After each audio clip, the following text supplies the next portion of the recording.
Today we are going deep into what really happened between Burruss and Todd Talker. Okay, from the Black Love decision that changed everything, to the prenup battle that is shaking their divorce, to the truth about sacrifice, resentment, and relationship imbalance. This truth every woman needs to understand. With that, I say welcome back to Stand in Your Power channel. My name is Femi, and please let's get into it, guys. Let's do a deep dive.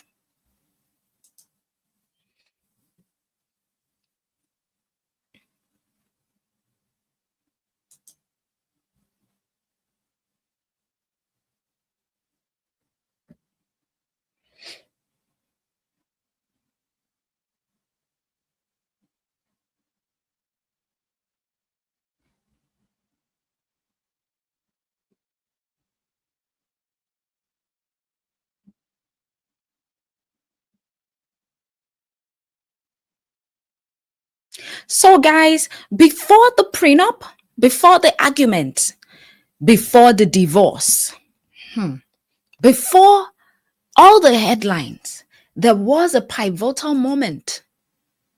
What is that moment? The moment Todd Talker quit his job. Let's watch this. All right. I'm going to play this for us. I'm a person that if I love you and I'm like with you all the way, in my mind, there's nothing that we cannot do together. So I'm always going to figure out a plan. Like, we can get that. Like, even though he was definitely making good money, but in my mind, I'm like, we'll figure out how to make that. It'll be fine. Really? Really, girl? Really, Kandi? Okay, so why am I making this video? In my last video, I said if I got anything wrong, that people should, tell me in the comment section. And I got this comment that I'm very, very appreciative of. And this is what I like. I like people, showing up and straightening things up. Okay. So I got this comments from two people, and I'm like, wow, it got me to really deep dive, it got me to go and check like what really happened. Okay, let me share this. So from my previous video, remember I did a video on the truth behind Kandi Burruss marriage, lesson every woman should learn. And from that video, at Cherry Harris 2053 said, Kandi insisted Todd quit that job and build with her restaurants. Kandi wanted more children, was okay with Todd being daddy daycare. Kandi encouraged threesomes in their relationship. That threesome part, I'm going to talk about it in another video. She's into women, openly bisexual. Kandi went for and filed for divorce following Todd's decision to leave the relationship. We are going to be talking about that in this video as well. She was caught off guard, blindsided, and hurt. So she didn't initiate the end. She had to roll with the program. Sad, but what was she thinking? Okay. Then KS-high 8V says Kandi insisted Todd quit his job because she said he traveled too much. He did, and he worked on projects with her. Then he wanted to do his own thing, and she wanted him to travel on tours with her. Kandi wanted to control Todd and wanted him to only care about her career, but he had dreams as well. Kandi treated Todd like an employee and fan. He supported her career and got her into production and opened doors for her. She didn't want to let him create something for himself. Okay. So these comments were what made me do a deep dive. I'm like, okay, let me go and check. And when I checked, I stumbled on this video. Okay. Let me add it to stage. Okay, that was when I stumbled on this video. All right, I will go ahead and play it again, and let's hear it. I'm a person that if I love you and I'm like with you all the way, In my mind, there's nothing that we cannot do together. So I'm always going to figure out a plan. Like, we can get that. Like, even though he was definitely making good money, but in my mind, I'm like, we'll figure out how to make that. It'll be fine. Don't worry about it. She shouldn't have done that. She should have just let him do his thing. She should have just been doing her thing, let him do his thing, and then you guys can collaborate on projects together. In my opinion. Let me know what your thoughts are in the comment section. Jump Let's keep off this watching. cliff. I'm telling you. And dude jumped off the cliff. Oof. We can get it. I got you. Like, let's Really? do this. Really? And we did an event the first month after he quit his job. And I might have made damn near a quarter of what I made, like, for the full year. I made a quarter of my payoff for one event. And it didn't even take that much work. No, but it was just, to me, I was just trying to show him, if we put our minds together, like, there's no limit to what we can do. Like, just take the risk. Okay, so he said he made a quarter of what he would make in a year in one event. So I'm sure that was the thinking, like, okay, I can do this. Okay, let's keep watching. Let's do this. All right, you saw that and you heard that. Let me know what your thoughts are in the comment section, people. And yeah, so that was the moment, you know, Todd quit his job. So back in 2029, like in that Black Love interview that we saw, they revealed something. Both of them revealed something all of us overlooked.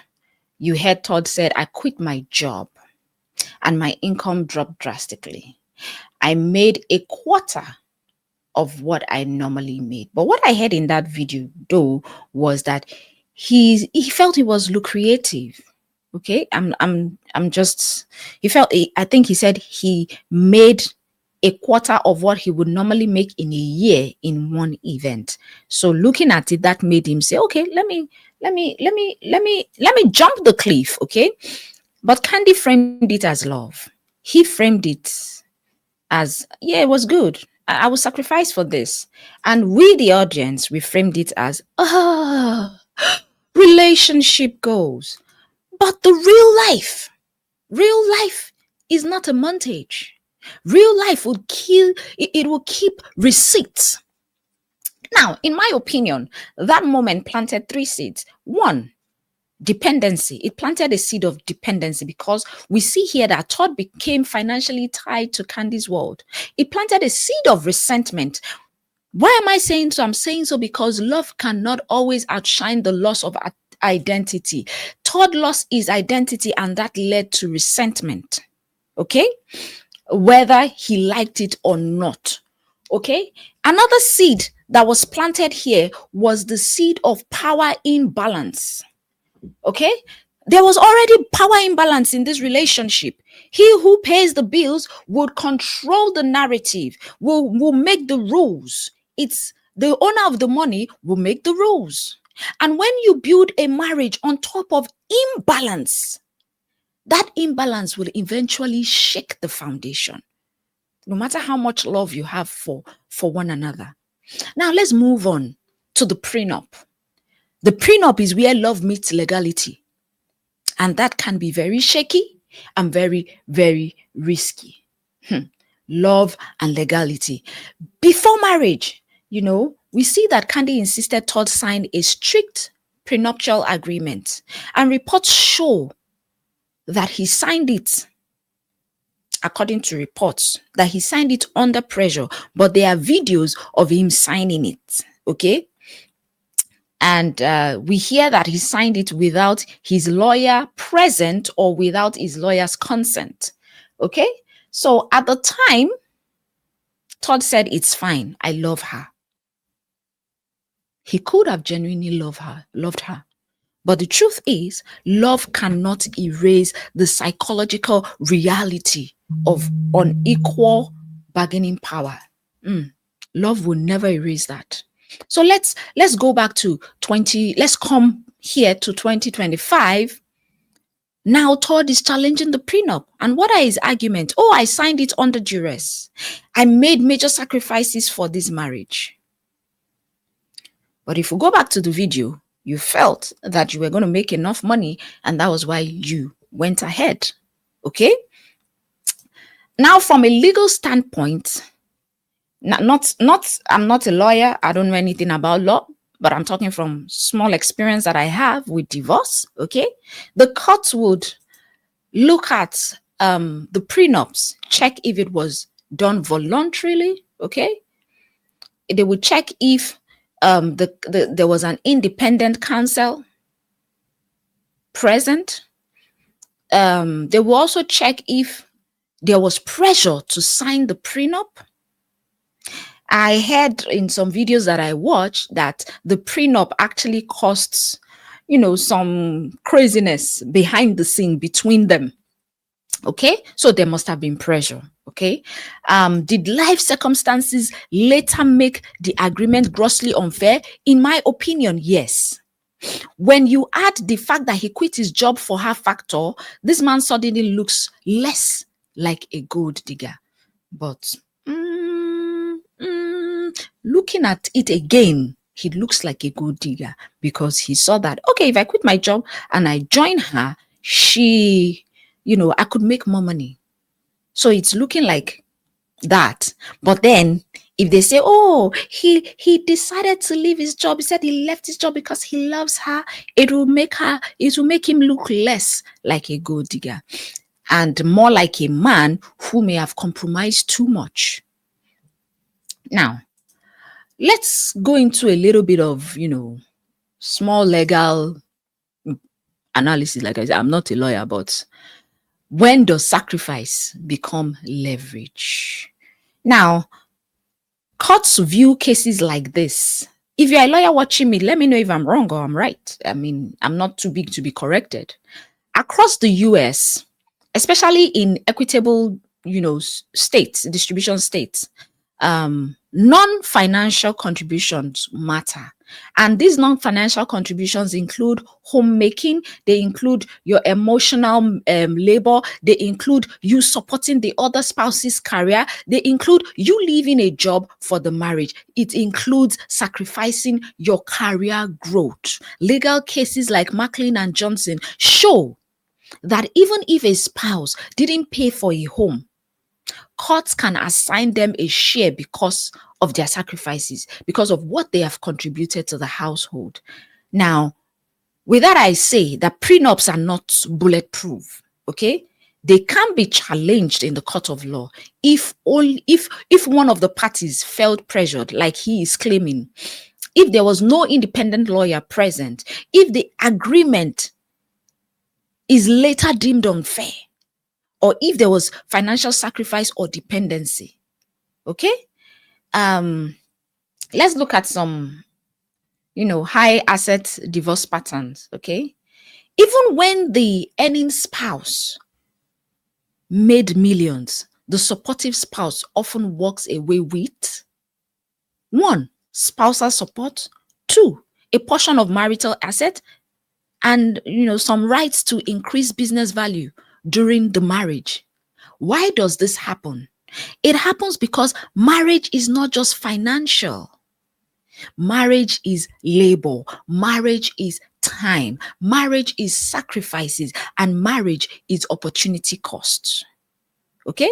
Todd quitting his job is legally significant in this case.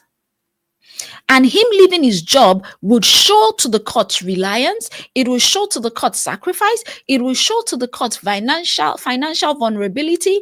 It will show, his contribution to Kandi's public life. It will show potential loss of long-term career stability. And the court loves facts like this because they prove imbalance. All right?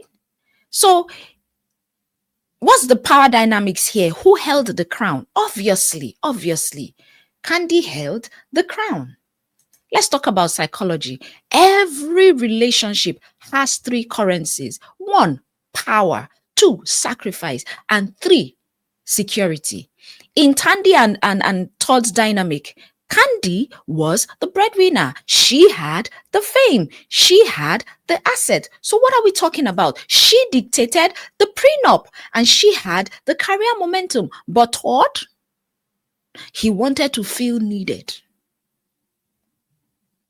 to an extent. But I'm still feeling that he saw that he could make more by being with her, and that was why he did. He wanted to feel needed. He wanted to feel like a partner. He wanted to contribute. But the sacrifice of quitting his job cost him his autonomy. So not everything is about money. And when a man loses autonomy in a marriage, he becomes a lot of things. One, he becomes resentful. Whether you like it or not, he becomes dependent on you. And sometimes these men will check out. They become emotionally disconnected. If they are not getting what they need from all of this, they begin to quietly rebel. Like I have seen in some videos where he was talking low-key down on his wife. Okay, now let's bring it back to 2025. Another report shows that he was talking to other women before the divorce. Was that right? No. Was that predictable? Sadly, yes. Sadly, yes. Because people who feel powerless often seek external validation, whether we like it or not. Okay? So, when Kandi filed for divorce after 11 years, we all were shocked, right? But the signs were always there. So the divorce is not just about cheating. It's not just about money. It's not just about prenups. The divorce is in my opinion, is the final expression of years of silent sacrifices, years of unspoken resentment, unbalanced power. What else? Years of financial pressure, years of emotional, detachment, and also years of unrealistic expectations. They both had unrealistic expectations, in my opinion. They felt everything was going to be all good and dandy. They didn't look at the risk factors involved in all of this. Okay? Todd, all of a sudden, we see Todd requesting custody. Was that a strategic move? I guess we'll see.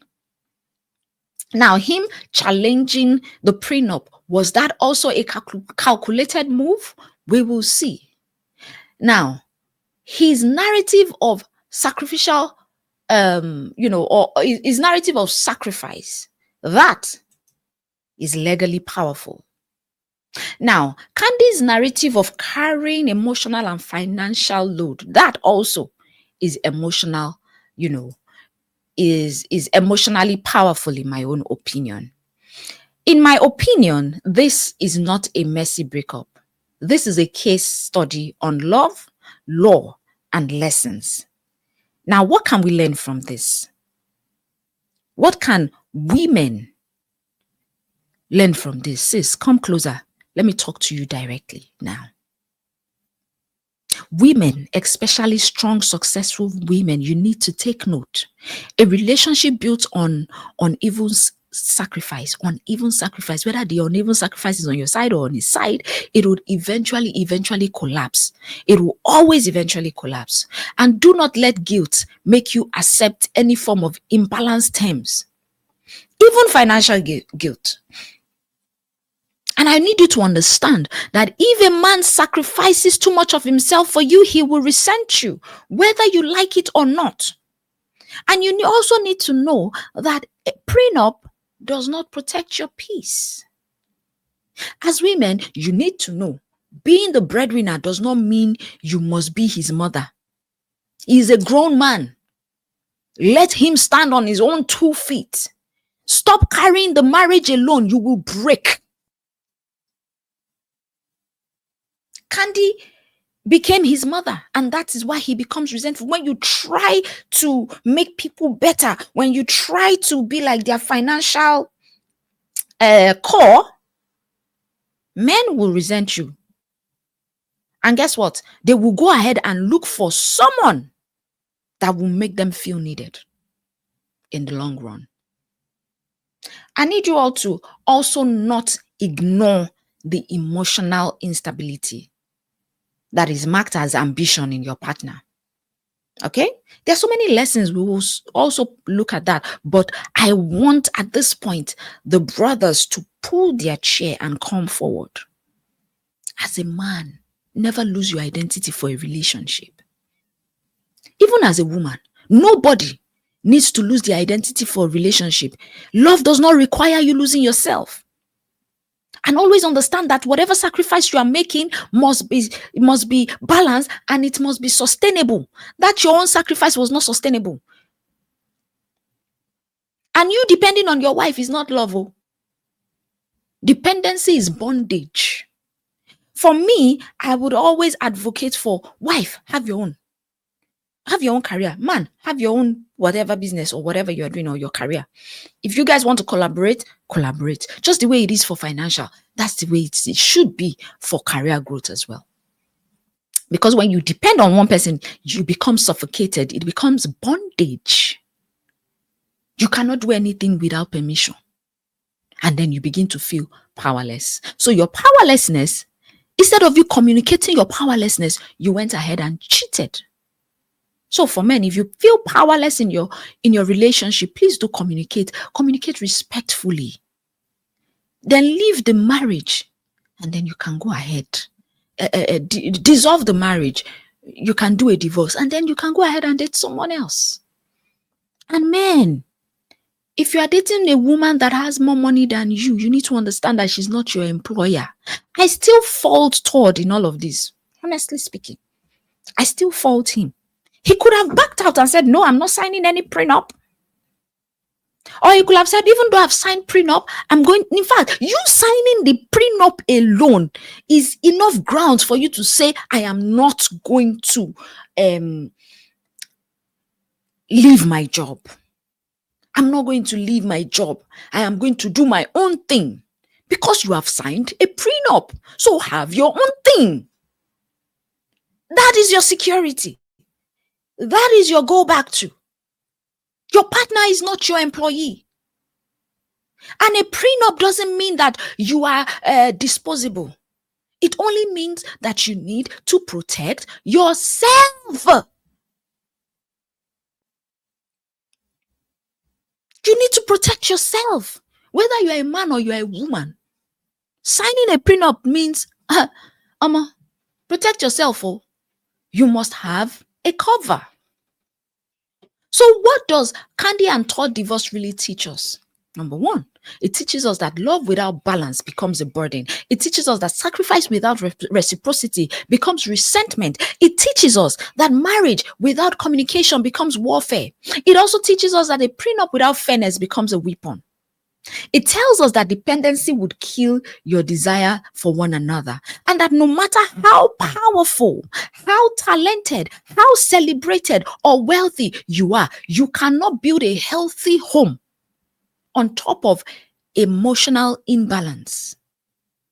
I repeat, you cannot build a healthy home on top of emotional imbalance.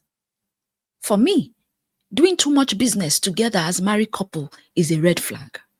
With that, I say thank you for watching Stand in Your Power. If this deep dive has blessed you, challenged you, or opened your eyes, please hit that like button, comment and share, and hype this video. And tell me in the comment section, what do you think? Do you think Todd deserves more because he sacrificed? Or do you think Kandi was right to protect herself? Let's talk about it in the comment section. I know we will have a whole lot of, people talking, a whole lot of different opinions. But with that, my name is Femi. And remember, no matter what you lose in life, never, ever lose yourself. I will see you guys in the next one. Love you. Bye-bye. Bye.